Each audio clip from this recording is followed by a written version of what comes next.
എല്ലാവർക്കും ദേവി കൃപ റെസിപ്പിയിലേക്ക് സ്വാഗതം. ഇന്ന് ഞാൻ ഉണ്ടാക്കാൻ പോകുന്നത്, ഇപ്പോൾ മാങ്ങ സീസണൊക്കെയാണല്ലോ, അപ്പോൾ നമ്മുടെ മിക്ക വീടുകളിലും മാങ്ങ ഉണ്ടാവും. അപ്പോൾ ഒരു പച്ച മാങ്ങ, ആ മാങ്ങയും മുരിങ്ങാക്കോലും വെച്ചിട്ട് ഒരു കറി എളുപ്പത്തിൽ ഉണ്ടാക്കണത് എങ്ങനെയാണെന്ന് നമുക്ക് നോക്കാം. അപ്പോൾ വീഡിയോയിലേക്ക് കിടക്കാം. അപ്പോൾ എല്ലാവർക്കും നന്ദി, നമസ്കാരം. നമസ്തേ, എല്ലാവർക്കും ദേവി കൃപ റെസിപ്പിയിലേക്ക് സ്വാഗതം. ഇന്ന് ഞാൻ ഉണ്ടാക്കാൻ പോകുന്നത് ഒരു മാങ്ങ എടുത്തു, 2 മുരിങ്ങാക്കോലും ഇട്ടിട്ട് ഒരു തേങ്ങ അരച്ച് വെച്ച കൂട്ടാനാണ് ഉണ്ടാക്കുന്നത്. അപ്പം ജസ്റ്റ് നിങ്ങളെ ഒന്ന് കാണിക്കാമെന്ന് വിചാരിച്ചു. ഇപ്പോൾ മാങ്ങ സീസൺ ആയാലും നമ്മുടെ വീട്ടിലൊക്കെ പച്ചമാങ്ങ ഇഷ്ടം പോലെ ഉണ്ടാവും. അപ്പോൾ ഞാൻ അത് ആണ് ഞാൻ കാണിക്കാമെന്ന് വിചാരിച്ചത്. അപ്പോൾ ഒരു മാങ്ങ എടുത്തു, 2 മുരിങ്ങാക്കോലിട്ടു. എന്നിട്ട് ഇത് വേണമെങ്കിൽ പരിപ്പിട്ട് തേങ്ങ അരച്ച് വെക്കാം. ഞാനിത് പരിപ്പിടാണ്ട് ജസ്റ്റ് വെറുതെ തേങ്ങയും ജീരകവും പച്ചമുളകും ചേർത്താണ് ഉണ്ടാക്കുന്നത്.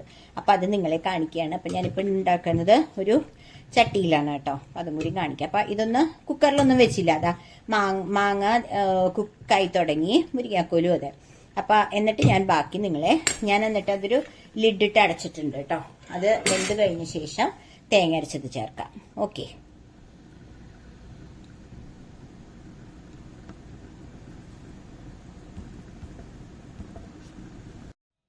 അപ്പോൾ ഓൾറെഡി ഇത് കുക്ക്ഡ് ആയി കേട്ടോ. അപ്പം ഇനി ഞാൻ അടുത്തത് ചെയ്യണത്, കുറച്ച് ഞാൻ പറഞ്ഞില്ലേ ജീരകവും തേങ്ങയും കൂടി ഞാൻ മിക്സിയിൽ അരച്ച് വെച്ചിട്ടുണ്ട്.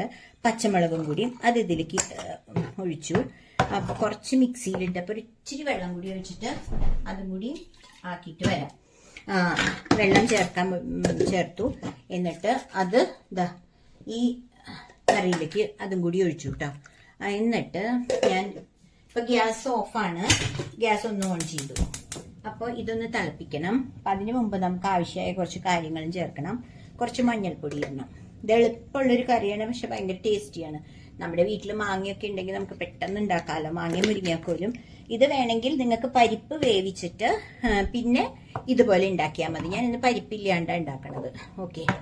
അപ്പം മഞ്ഞൾപ്പൊടി ഇട്ടിട്ടുണ്ട്. അപ്പം അതൊന്ന് തിളച്ച് വരുമ്പോഴേ ആ കളർ വരുള്ളൂ കേട്ടോ. നിങ്ങൾക്കറിയാലോ, മഞ്ഞൾപ്പൊടി ഇട്ടൊന്ന് തിളച്ച് വന്നാലേ കളർ വരുള്ളൂ. അപ്പോൾ ഇതൊന്ന് തിളക്കട്ടെ. അപ്പോൾ അത് തിളയ്ക്കണവരെ ഇത് കുക്കറിലൊന്നും ഉണ്ടാക്കണ്ട. അതാണ് ഞാൻ ചട്ടിയിൽ തന്നെ ഉണ്ടാക്കിയത്. പെട്ടെന്ന് ഉണ്ടാക്കുകയും ചെയ്യാം. അപ്പോൾ ഒരു സിമ്പിൾ ആയിട്ടുള്ള ഒരു റെസിപ്പിയാണ്, പക്ഷെ ഭയങ്കര ടേസ്റ്റിയാണ്. പരിപ്പ് വേണ്ടവർക്ക് പരിപ്പ് ഇടാം കേട്ടോ. എനിക്ക് പരിപ്പ് ഇട്ടിട്ടുള്ളതിലും ഇഷ്ടം ഇത് പരിപ്പിടാണ്ട് തേങ്ങ അരച്ച് വെക്കുന്നതാണ്. അപ്പം അതുകൊണ്ടാണ് ഞാൻ ഇങ്ങനെ ഉണ്ടാക്കണത്. അപ്പൊ ഇത് ഭയങ്കര ടേസ്റ്റി ആയിട്ടുള്ളൊരു കറിയാണ്. അതായത് നാട്ടുകറി പറയില്ല, നാട്ടില് നമ്മള് അമ്മൂമ്മമാരൊക്കെ ഉണ്ടാക്കുന്ന ഒരു കറിയാണ് കേട്ടോ. അപ്പൊ അതുകൊണ്ടാണ് ഇതിലൊന്നുമില്ല. വെജിറ്റബിൾസ് എന്ന് പറയുന്നത് മുരിങ്ങാക്കോലും മാങ്ങ പറമ്പിലുള്ള മൂവാണ്ടൻ മാങ്ങയാട്ടോ ഞാൻ എടുത്തേക്കണത്. പറമ്പിൽ നിന്ന് പറിച്ചിട്ട് മൂവാണ്ടൻ മാങ്ങ ഇട്ടിട്ടുള്ള ഒരു കറിയും മാങ്ങയാണ് ഇട്ടത്തേക്കണത്. ഒരു മാങ്ങ ഉണ്ട് ഈ ഇതിൽ.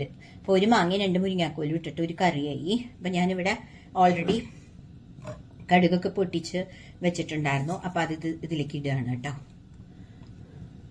ഓക്കെ. അപ്പോൾ ആ പണിയും കഴിഞ്ഞു. നല്ലൊരു കറി നിങ്ങൾക്ക് വേണ്ടി പരിചയപ്പെടുത്താമെന്ന് വിചാരിച്ചു. ഇത് ഉണ്ടാക്കിയിട്ടുണ്ടാവും ചിലരപ്പം. ഞാനിപ്പോൾ പുതിയ ജനറേഷനിലുള്ള യങ്ങർ ജനറേഷനിലുള്ള കുട്ടികൾക്ക്, അതായത് എൻ്റെ സ്റ്റുഡൻസിനൊക്കെ വേണ്ടിയിട്ടാണ് ഞാനിത് ഉണ്ടാക്കുന്നത്. കാരണം അവർക്ക് അറിയാത്ത കാര്യങ്ങൾ നാട്ടിലെ കറികളൊക്കെ ഒന്ന് കാണിച്ചു കൊടുക്കാമെന്ന് വിചാരിച്ചിട്ടാണ് ഞാൻ വീട്ടിൽ കറി ഉണ്ടാക്കുമ്പോൾ അത് റെസിപ്പി ഇടുന്നത് കേട്ടോ. അപ്പം അല്ലാതെ നിങ്ങൾക്ക് അറിയാത്തവർക്കും ഉണ്ടാക്കാമല്ലോ. അപ്പം എല്ലാവരും നിങ്ങൾക്ക് ഇഷ്ടപ്പെട്ടെങ്കിൽ ഈ ചാനൽ കാണണം, സബ്സ്ക്രൈബ് ചെയ്യണം, ഷെയർ ചെയ്യണം. അപ്പം ഇതൊന്ന് തിളക്കട്ടെ, അതുവരെ വെയിറ്റ് ചെയ്യാം. ഇത് അത്യാവശ്യം തേങ്ങ അരച്ചതുകൊണ്ട് കുറുകിയിട്ടുമുണ്ട്. അപ്പം ഞാൻ തേങ്ങ എന്ന് പറയണത് ഒരു അരമുറി തേങ്ങയോളം എടുത്തിട്ടുണ്ട് കേട്ടോ അരയ്ക്കാൻ. അത്രയും തേങ്ങ എടുത്തിട്ട് അരച്ചിട്ടുണ്ട്. തേങ്ങ, ജീരകം, പച്ചമുളക്, ഒരു 6 പച്ചമുളക് ഇട്ടിട്ടുണ്ട്. പിന്നെ ജീരകം, തേങ്ങ, ഇതാണ് ഇതിന്റെ ഇൻഗ്രീഡിയന്റ് അരയ്ക്കാനുള്ളത് കേട്ടോ. ഇപ്പം മഞ്ഞ കളറായി തുടങ്ങി, കണ്ടില്ലേ നിങ്ങൾ? വളരെ ടേസ്റ്റി ആയിട്ടുള്ള. അപ്പം ഞാൻ ഇതിന്റെ മുരിങ്ങാക്കോലും മാങ്ങയും വേവിക്കുമ്പോൾ തന്നെ ഉപ്പിട്ടതുകൊണ്ട് പിന്നെ ഉപ്പിന്റെ ആവശ്യമില്ല. അതുകൊണ്ടാണ് ഞാൻ ഉപ്പിടാഞ്ഞത് കേട്ടോ. തേങ്ങയും ജീരകവും പച്ചമുളകും അരച്ച് ചേർത്തു. ഇതൊന്ന് തിളച്ച് കഴിഞ്ഞാൽ നമുക്ക് ഗ്യാസ് ഓഫ് ചെയ്യാം. അപ്പം എല്ലാവരും ഇതൊന്ന് ട്രൈ ചെയ്ത് നോക്കൂ കേട്ടോ. നാട്ടിലെ കറി എന്ന് പറയില്ലേ, നമ്മുടെ നാടൻ കറി, നാട്ടിലെ കറിയല്ല നാടൻ കറി എന്ന് പറയില്ലേ, അങ്ങനെ അതാണിത്. അപ്പോൾ അടുത്തൊരു വീഡിയോ, അതായത് ഇപ്പോൾ തിളച്ചു തുടങ്ങിയിട്ട്, അപ്പോൾ അതും കൂടി കാണിച്ചിട്ട് നിർത്താമെന്ന് വിചാരിച്ചിട്ടാണ്. അപ്പോൾ ഇതാ തിളച്ചു, കാണുന്നുണ്ടാവില്ലേ നിങ്ങൾ പത വരണത്. അപ്പം അടുത്തൊരു റെസിപ്പിയായി വരുന്നവരെ ബായ്.